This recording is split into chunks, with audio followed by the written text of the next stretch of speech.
Hi, I'm Alice. I'm a composer, artist and amatrice de la langue française.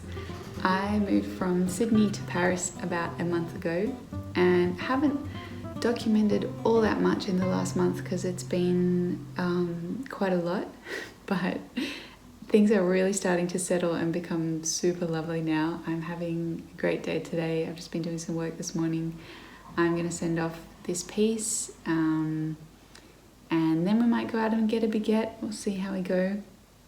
But yeah, I thought I'd just make this video to provide a little snapshot of what life's like here. If you're interested in things like composing or France, what it's like to live in France, what it's like to move countries, I think you might enjoy this video. So I'm going to keep working for now and show you some pretty pictures.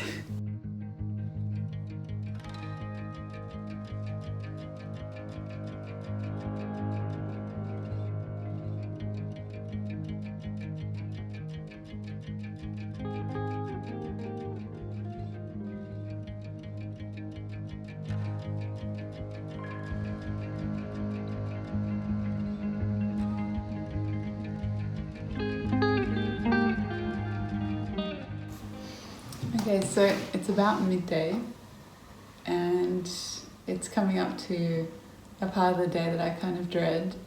No, I'm kidding mostly, but basically I'm about to open my email because I am going to send this piece off. Oh wow, I got a parcel. I hope it really is there. I hope it's downstairs. Okay, sent. Now let's go downstairs and get the parcel.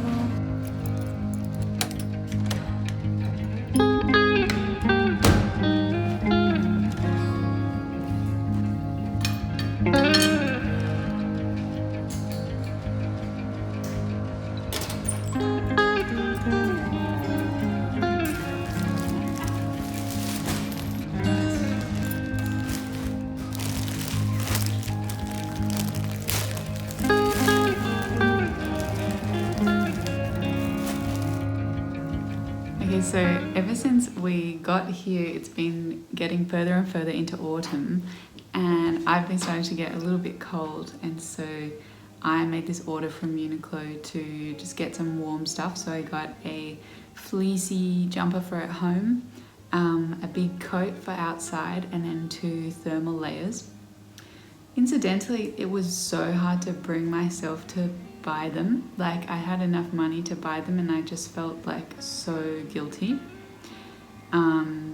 But in the end, like, I want to be warm and I want to look good, and I feel like these clothes will help me in both of those goals. But like, honestly, it took me so, I guess, yeah, I get like really guilty when I buy clothes. But I'm going to make this a really positive, spontaneous try-on haul. It's like very good timing that this has arrived today.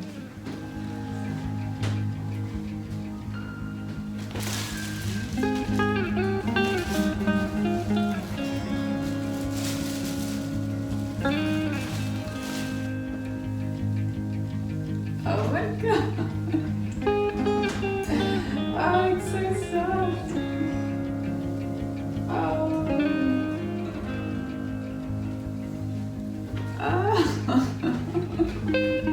What do we think? Is this a keeper or is this a keeper? I feel like a little sheep.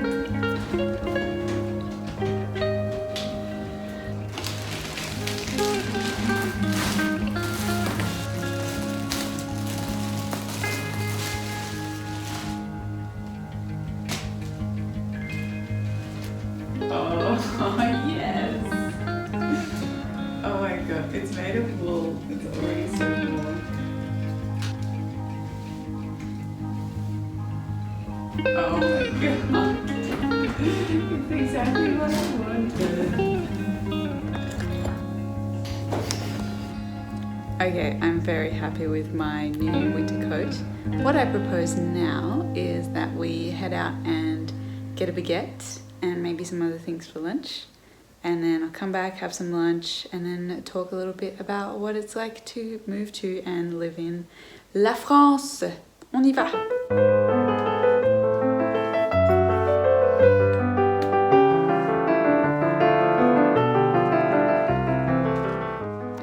Something I still have trouble with even after learning and speaking French for almost 3 years is like bakery and shop situations. So if you've been learning for a while and you still feel like you like fuck it up every time you go to the bakery, you're not alone. I remember one time I went to this particular bakery and I was like, une tradition s'il vous plaît, une baguette de tradition. And that's what that is. I didn't say that. I was just like, une tradition, s'il vous plaît. And she was like, avec ceci? Avec ceci. And in my mind, like one of the most basic phrases, in my mind, I was like, ceci? What is ceci? Is that like souci? Is that like with worry? Or with like some kind of saucisse? But like a masculine sausage? And I kept being like, pardon? And she was like, avec ceci? And I was like, pardon, je comprends pas. And she was like, je vous ai dit avec ceci? Or je vous ai demandé avec ceci? And like, eventually she did another version that was like, ce sera tout? Which is what I've heard a lot, ce sera tout? And I was like, oh, oui, merci, désolé, pardon. So yeah, I find myself to be very apologetic and awkward in shops still, but you know, early days, I'll get there. Let's see how we go today.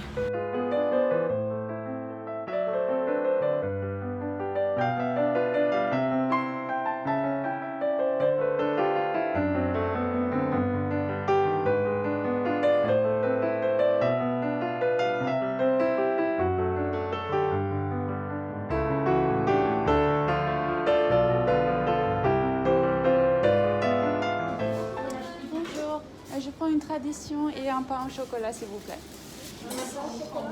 Ah oui. S'il vous plaît. Merci beaucoup, bonne journée, au revoir.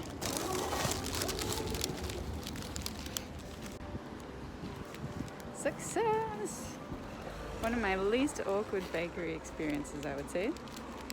We got the goods. Now we're going to Carrefour.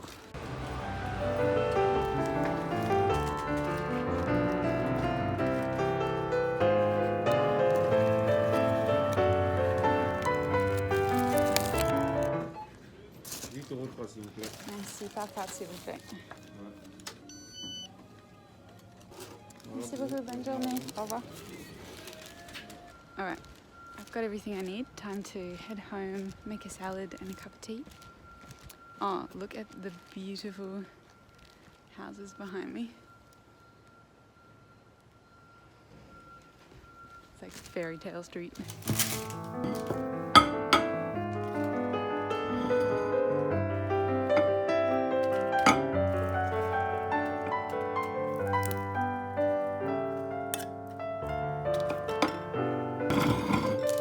Bread is still warm.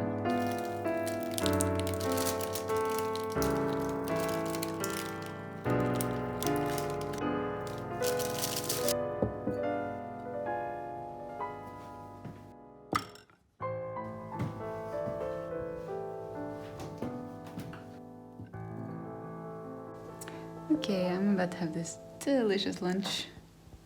I'll see you afterwards. Okay, I've had my lunch. So now it's time for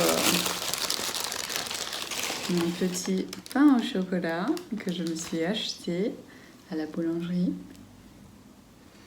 Oh my god, very excited for this. I made a cup of tea as well. So I thought that I'll just do a little tea time reflection, pretty much just on the one question, which is Paris living up to what I dreamed it would be, what I envisioned? Was it the right decision to come here? that second question, that's easy. That's like an absolute yes. But the is it living up to the dream thing, I think is more complicated. And I think the answer is at first, no, it wasn't. And now it's really starting to, and it's so exciting. But yeah, I think at first, like, it was really interesting, the difference between, I guess I was receiving a lot of messages of like well wishes being like, you know, good luck and how incredible that you're going to live in Paris. Is it amazing? Are you eating croissants every day? I mean, I am having baguettes and pastries every day, actually, at the moment, yes. But at the time, I wasn't. Maybe that's the secret to enjoying yourself. But yeah, I was receiving just a lot of like lovely messages. A lot of like people that were sending them were in lockdown as well. And so kind of what they imagined for me and for Toby was that we were like at a theme park, you know, and that life was just glorious and it was ecstatic. And like there were a lot of moments where it was, but there have been like a lot of really hard aspects to moving here as well that like it feels weird to acknowledge, because when you get your dream, like when you develop a dream from, like, I feel like I've wanted to live in Europe at least, if not Paris. I want to live in a city where you don't speak English as like the main language since I was 17. And so yeah, that's like 10 years.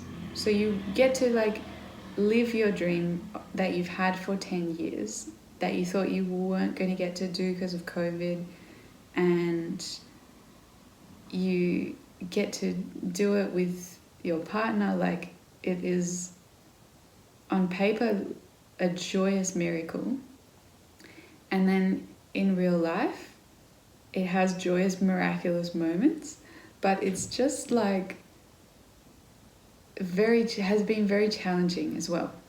I wouldn't say I feel all that homesick yet, but I think the culture shock and the way things are done, and the kind of complexity of getting a bank account and getting a house, I just had some like days where all I did were administrative tasks. And like as an artist, like I know there are a lot of artists that don't have the privilege of getting to create every day, but when you are in a habit of at least allowing yourself 15 minutes trying to get 2 hours of creativity a day, and all you end up doing is like having stressful phone calls in French where you like don't fully understand what's going on, or like the line cuts out and you're like, this would even be hard in English. Or like there was this day I rang up like 10 real estate agents. Bonjour mesdames, je m'appelle Alice Chance et je m'intéresse à une annonce de location que j'ai vue en ligne, c'est à Suresnes. Oui, la location. Ah oui, c'est ça. Ah d'accord. Here in France, you need a guarantor. It's good to have one. Like if you're going to rent, you need someone with money to say that they will pay the rent if you don't. And I am lucky to be able to use my dad for that. But all the agencies that I asked, like check that with, they were like, no, we don't accept international guarantors. They have to be French. And so I was able to sign up with an agency called Guarant Me, but that costs like 800 euros a year, I think. To have, like, they act as like a French guarantor. But then, even then, some real estate agencies didn't even accept that. So I was like, oh, cool. So either I have a French citizen willing to pay my rent, like, I know like 5 people here, or I don't rent, I leave, you know. So it was really a miracle to stumble across this place in Courbevoie where the agent was like, oh yes, guarantee me, I know them, I used to work for them, that will be fine. Anyway, I feel like for some of the administrative stuff like buying a house, getting a bank account, what else do we have to, like insurance, you have to get insurance for everything. I think if there's anyone who's interested in those specifics, like leave a comment and let me know, and I can talk a little bit more in depth about it, but otherwise it's just gonna like turn into a rant with like details that you're probably not interested in. So I instead just want to tackle the question of like moving to France, is it what I always imagined? Is it the dream I always imagined? And I think when you're doing admin all day and you're not doing things that give you energy and things that make you happy, no matter where you are, you're not going to have a good time. And yeah, because of that, I think because of the huge admin load in the first 4 weeks, really, I was, really starting to get kind of burnt out and starting to get like quite attached to my phone, which I am not normally, and to be like always checking for notifications about anything. Anytime I'd get an email like regarding something to do with French or France or like, gross, hello teabag. Anytime I get an email from like the bank or whatever, I would like feel really nervous and be like, oh my gosh, have I not paid something, or have I not typed in like some code that you have to type in, or like, I definitely was living in this kind of high adrenaline, right, like what's the next thing, like act practically, like we're not here for fun. This is so good. And so I guess my answer to like, is this a dream come true and stuff? It's like, that's something that I have to constantly put into action. Like, unless I act every day in order to make this the realization of the dream that I've always had, it's not gonna happen. So like, it's not enough to sort of pick you and your partner up and plonk yourselves in France. Like you have to, or I'm finding that if I don't like get myself plants and pastries and put aside time for days like this where I can just work and play and imagine and just not check my email till midday, then absolutely it becomes the dream, you know? For anyone who has like a new chapter or a new experience that they've like deeply looked forward to, that they've spent years, months being like, once I get to do this, once I get to go there, once I get to pass into that new chapter of my life, I'll be happy. I would say to like the Alice who's like can't wait to get to France, like the Alice from previous videos and years of my life, like cherish the wanting, cherish the fact that like on your horizon is this perfect move to France where everything goes well, because it's this like magical thing you're looking forward to, and it's in your visions. It's like nothing goes wrong, because as soon as you like get to start living that dream, like yes, it's wonderful, but then you also get to see like all the imperfect sides, and it's just as much of a workload or like a demand on you to like take responsibility and like make sure you do the actions every day that are going to keep this being the dream that you always wanted it to be, if that makes sense.